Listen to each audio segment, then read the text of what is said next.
Ah yes, racing in Assetto Corsa Competizione. The thrill of taking your GT car to the limit of adhesion, battling wheel to wheel at obscene speeds, engaging in vehicular combat with your opponents around the most glamorous circuits across the globe. And what's the secret to achieving this motorsport equivalent of nirvana? Years of training? Millions of pounds? The Senna-like belief in your own God-given talent? Tyre pressures. Wait, no. Hear me out. As the sole component connecting your car to the racetrack, getting the best out of your tyres is key to having any chance of competing for wins at the top level. This applies as much to real-life motorsport as it does to esports and sims such as ACC, rFactor 2, iRacing, Race Room, Automobilista, etc, etc.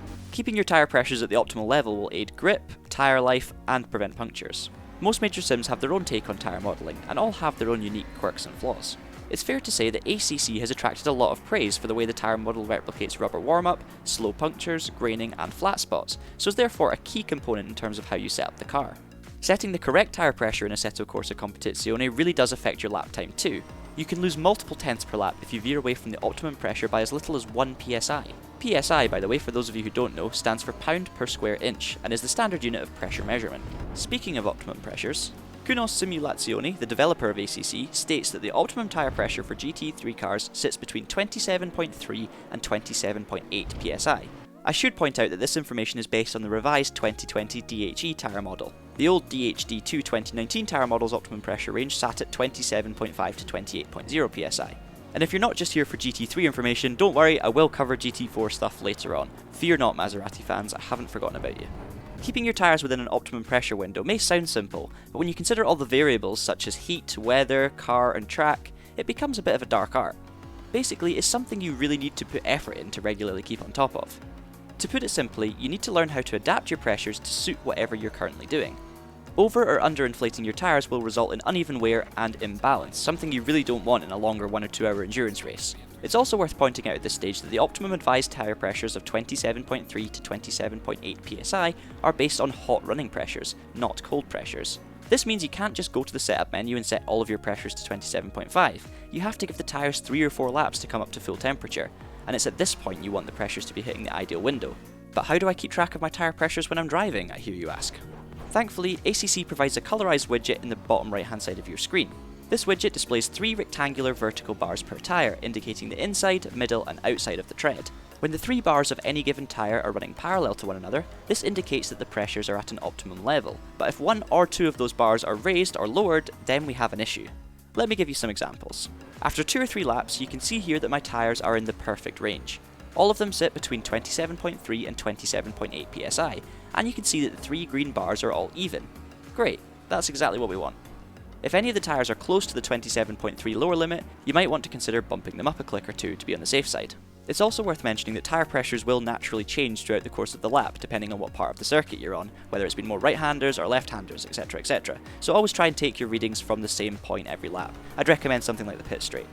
In this second example, you can see that my pressures are too high. The centre bar is clearly raised above the inside and outside bars, demonstrating that my tyres are overpressured and therefore the starting pressures need to be reduced. This final example shows me that my tyre pressures are too low after 3 laps. The middle bar is below the outside bars, both at the front and the back. To be fair, on this occasion you would probably notice the issue without the widget because the car would be swapping ends pretty quickly. The tyre widget is not only useful for showing tyre pressures, but also tyre temperatures. If the tyres are blue, this means they are cold, and therefore susceptible to something known as cold graining, which is when the rubber builds up on the tyre surface and reduces your grip levels. Green is where you want them to be. This is quite simply the optimum temperature. If they begin to turn yellow or orange, it means they're getting too hot. And red is the danger zone, where you have melting tyres and a recipe for disaster. Code red! Yeah. Sorry about that one. Moving on. If your tyres begin to overheat mid-race, this will cause you to lose grip dramatically. You will get excessive scrubbing and wheel spin. In this situation, it's therefore best to ease off for a few corners until the temperatures are back under control. However, how can we avoid this happening in the first place? One thing you can change aside from the pressures is the brake duct size. Increasing this allows more air to pass onto the braking system, thus cooling it, and bear in mind this isn't just the brakes that are affected, it's also the tyres, because the carcass will also be cooled more efficiently. Conversely, narrowing the brake duct allows less airflow around the tyre, so will keep them warmer. Getting the correct compromise is sometimes tricky, and altering the duct size will also likely require an adjustment in starting pressures to compensate for more or less brake cooling. We are sticking to tyres for this video, but we will have a simple and extensive setup guide coming soon, so keep your eyes peeled for that one to learn more about what other changes you can make in ACC. Simply put then, the main aim is to keep the tyres green and keep them within the optimum pressure window at all times. However, as I mentioned earlier, with changing track and air temperatures and even wet weather thrown into the mix, this can be tricky. It's all well and good setting up your car perfectly for when you have to leave the pit lane, but what happens when things change mid-race? Here are a few strategies to help you deal with some of these potential scenarios. If you find that your rear tyres are overheating thanks to wheel spin, add a click or two of traction control to limit this. If your front tyres are overheating, try moving the brake balance rearwards to decrease the strain. In one challenging race, for example, I had to contend with failing rear brake pads, another realistically simulated feature in ACC, so every time I hit the anchors my rear brakes would heat up dramatically, thereby overheating the tyres and increasing their pressures. In this scenario, turning up the TC and moving the brake balance as far forward as possible helped massively in maintaining grip. On a side note, we were also short on fuel, so I had to lift and coast as well, causing a perfect storm of brain-melting car management. But we finished thanks to knowing these little tricks. Happy days. All of these examples further highlight that setting tyre pressures on ACC is not an exact science, it's so dependent on changing air and track conditions. Here's another thing to consider. If you know the track is likely to cool down during a stint, if the race starting time is late afternoon for example, then it may be prudent to set your pressures a little higher at the beginning of the stint so they don't then drop out of the optimum pressure window at the end. Similarly, on the other hand, if the sun is coming up during a race and the track is getting hotter, take your starting pressures down by a click or two to accommodate for this. In a longer race where changing tyres is mandatory, you can also adjust the pressures of your next tyre set in the pit menu, which is handy when conditions change. If the track changes from dry to wet, you might need to be prepared for some big adjustments, as wet tyres have an optimum hot pressure range of 29.5 to 31.0 psi across both 2019 and 2020 tyre models. To be fair, wet weather racing is an entirely different beast altogether. There's another video to keep an eye out for in the future. I did say earlier I was going to mention GT4s, didn't I?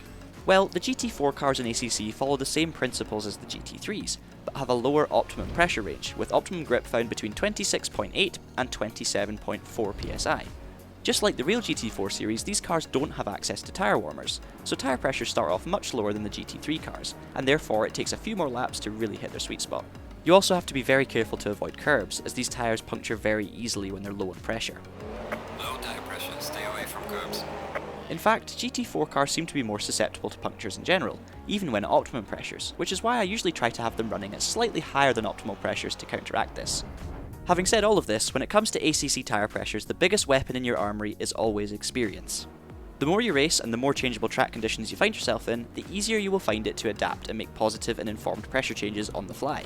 If you're taking things seriously, you can even create your very own tyre pressure spreadsheet, containing as many of the optimum pressure values at as many different track and air temperatures as possible.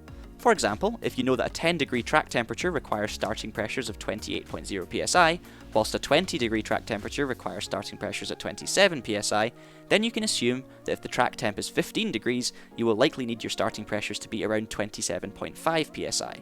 If you want a general rule of thumb, I'd say that for every 1 degree the track temperature increases, you want to decrease your starting pressures by 0.1 or 0.2 psi. Obviously this can vary quite largely, but that's generally a reasonably safe bet. When it comes to making a spreadsheet, it takes a long time to do something like this, so it's only really worthwhile for the more important races in your sim racing career, but it's undoubtedly handy having a catalogue of starting pressures based on a range of air and track temperatures. Obviously, not everyone needs to go to such lengths to optimise tyre pressures in Assetto Corsa Competizione, but when you're looking to find that extra little bit of lap time, it becomes vital as it provides you with a platform to develop your car setup and move up the grid. After all, there's no point in having Senna-like talent if you're racing on 4 overinflated rubber balloons. Hopefully you found this weird and wonderful insight into tyre pressures on ACC useful, and you can now go and tell all of your friends about just how cool tyre pressures really are. You're going to be popular, trust me.